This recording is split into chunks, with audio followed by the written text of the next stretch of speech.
1 month later, on May 10th, 1775, two things happened.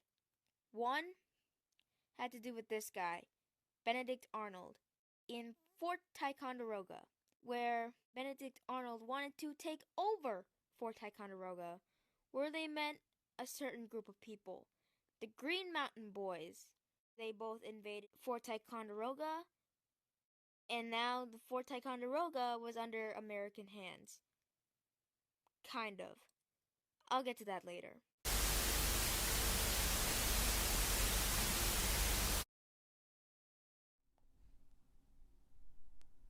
Fort Ticonderoga.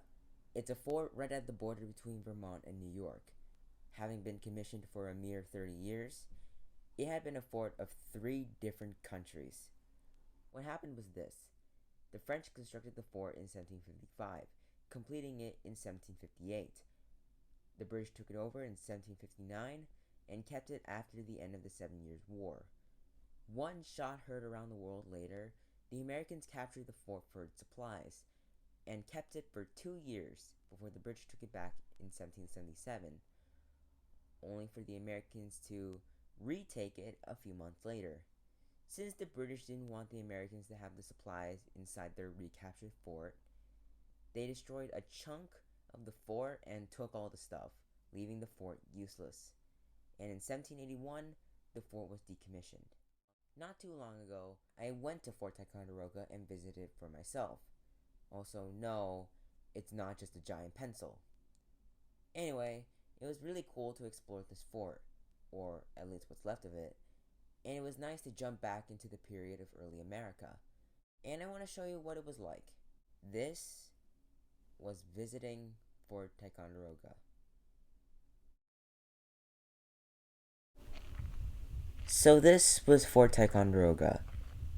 As you can see, it's pretty big. So if we go over here, it takes us to the courtyard. A good chunk of the fort contains beds for any soldier who was stationed here.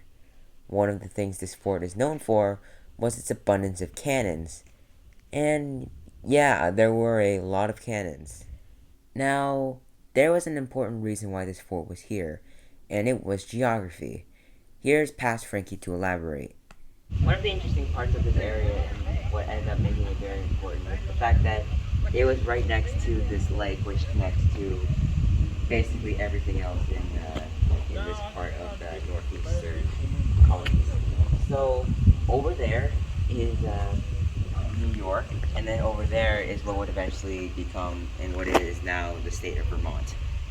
This was meant to be like a little area for if ships were to come here, it'd have to go through Fort Ticonderoga. So it ended up becoming a very important fort, which is why it became a big deal to have it taken, aside from all of the guns that are in here. Now, after the war, the fort would eventually be decommissioned, and there was a building that was once which was the warehouse of the fort. Going deeper, you would find some cannons and mortar pieces. There are even replicas of the American and British coats during the American Revolution, which I really liked. One of the places in the fort is what I can assume is a blacksmith gunsmith area, where most of the weaponry is made.